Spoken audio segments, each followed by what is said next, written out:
Item 17 do Livro dos Médiuns. Entre esse gênero devem figurar na primeira linha as aparições, os fenômenos espíritas em geral, aqueles que acontecem com mais frequência ao longo da história da humanidade, ao longo principalmente durante a codificação da doutrina espírita. Essas aparições, porque são as mais frequentes, a de Salete, sobre a qual divergem as opiniões no seio do próprio clero, nada tem para nós de insólita. Então, uma aparição é coisa natural, o espírito pode aparecer. Não importa onde esteja, qualquer que seja a circunstância, ele pode aparecer, desde que tenha um médium vidente ou um médium capaz de produzir o ectoplasma necessário para que ele apareça. Isso dentro do conhecimento que a gente tem. Certamente não podemos afirmar que o fato se deu, porque não temos disso prova material, mas consideramos-lhe possível, atendendo a que conhecemos muitos milagres de outros análogos recentemente ocorridos. Damos-lhes crédito não só porque lhes verificamos a realidade, como, sobretudo, porque sabemos perfeitamente de que maneira se produzem. Então, para nós espíritas, as aparições a produzem naturalmente. Tem um médium vidente ou um médium que doa fluidos e o espírito vai se materializar. Certamente que tem que ter um ambiente propício, tem uma série de fatos e fenômenos que devem ser observados. Quem se reportar à teoria que adiante expomos das aparições reconhecerá que este fenômeno se mostra tão simples e plausível como um sem número de fenômenos físicos que só parecem prodigiosos por falta de uma chave que lhes permita explicá-las. Então, todos os fenômenos que ocorrem, todas as situações que ocorrem, têm uma razão de ser. Tudo isso ali tem um motivo. Tem um conjunto de leis que podem ser perfeitamente explicadas para que aquele fenômeno ocorra. E as aparições vai ser um dos fenômenos mais comuns de ocorrer. Tem N situações que vai, tanto no decorrer desse livro, nas revistas espíritas, em vários outros livros, vai estar falando das aparições, e é bastante comum. Quando a personagem que se apresentou a Salete é outra questão. Sua identidade não nos foi absolutamente demonstrada. Apenas reconhecemos que pode ter havido uma aparição quanto ao mais escapa à nossa competência. Então as aparições podem acontecer. Se a pessoa se relatar que teve essa aparição, é uma coisa natural. E a forma com que eles escreveram parecia bem coerente com a forma que ele está escrevendo ali. Não tem nada de sobrenatural, não tem nada demais. É possível isso ocorrer. A esse respeito, cada um está no direito de manter a sua convicção, nada tendo o Espiritismo de a ver com isso. Dizemos tão somente que os fatos que o Espiritismo produz nos revelam leis novas e nos dão a explicação de um modo de coisas, de um mundo de coisas que pareciam sobrenaturais.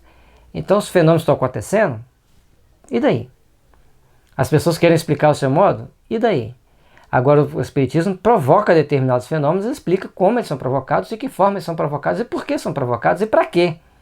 Então tem um contexto histórico envolvendo aquela aparição, aquela situação. E em muitos casos que as pessoas relatarem as aparições, logicamente que vão ter valor ético e moral para aquela situação.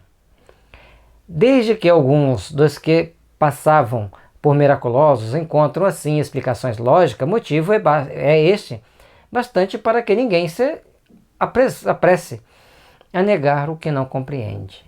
Então todos nós temos que procurar fazer as devidas observações, buscar entender devidamente aquilo que está acontecendo ao nosso redor, para que os fenômenos sejam mais seguros, mais palpáveis e mais racionalizados.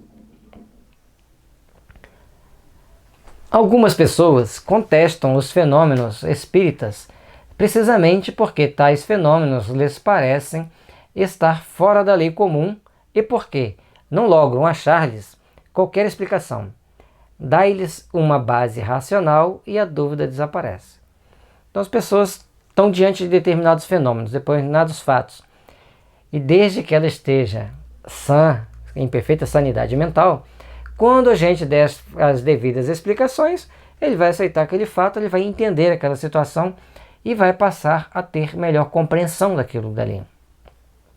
A explicação neste século em que ninguém se contenta com palavras constitui, pois, poderoso motivo de convicção.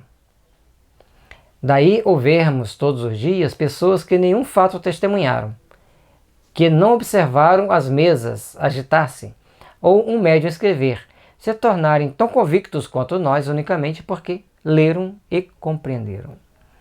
Então, os fatos têm que ser muito bem esclarecidos, têm que ser muito bem explicados, porque aqueles que estão em condição de entender e de aceitar, eles vão entender e vão aceitar. Aqueles que não tiverem condições de aceitar, não vão entender, não vão aceitar.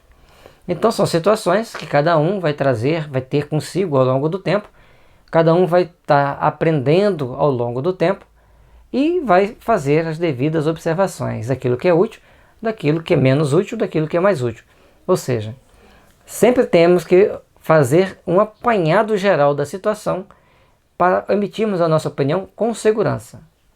Senão, a gente fica perdido e a gente passa por uma série de adjetivos que normalmente eles usam aí. Mas o fato é que aquele que observa os fenômenos, ou que lê a lógica dos fenômenos, ele passa a ser adepto daquela filosofia, sem ver, sem presenciar.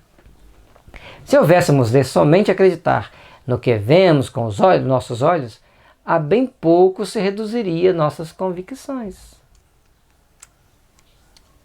Né? A gente quer acreditar em uma série de coisas, a gente precisa de acreditar em uma série delas, mas nós temos que ter uma base filosófica para podermos raciocinar diante daquelas situações e podermos vivenciar várias outras nas mais variadas condições.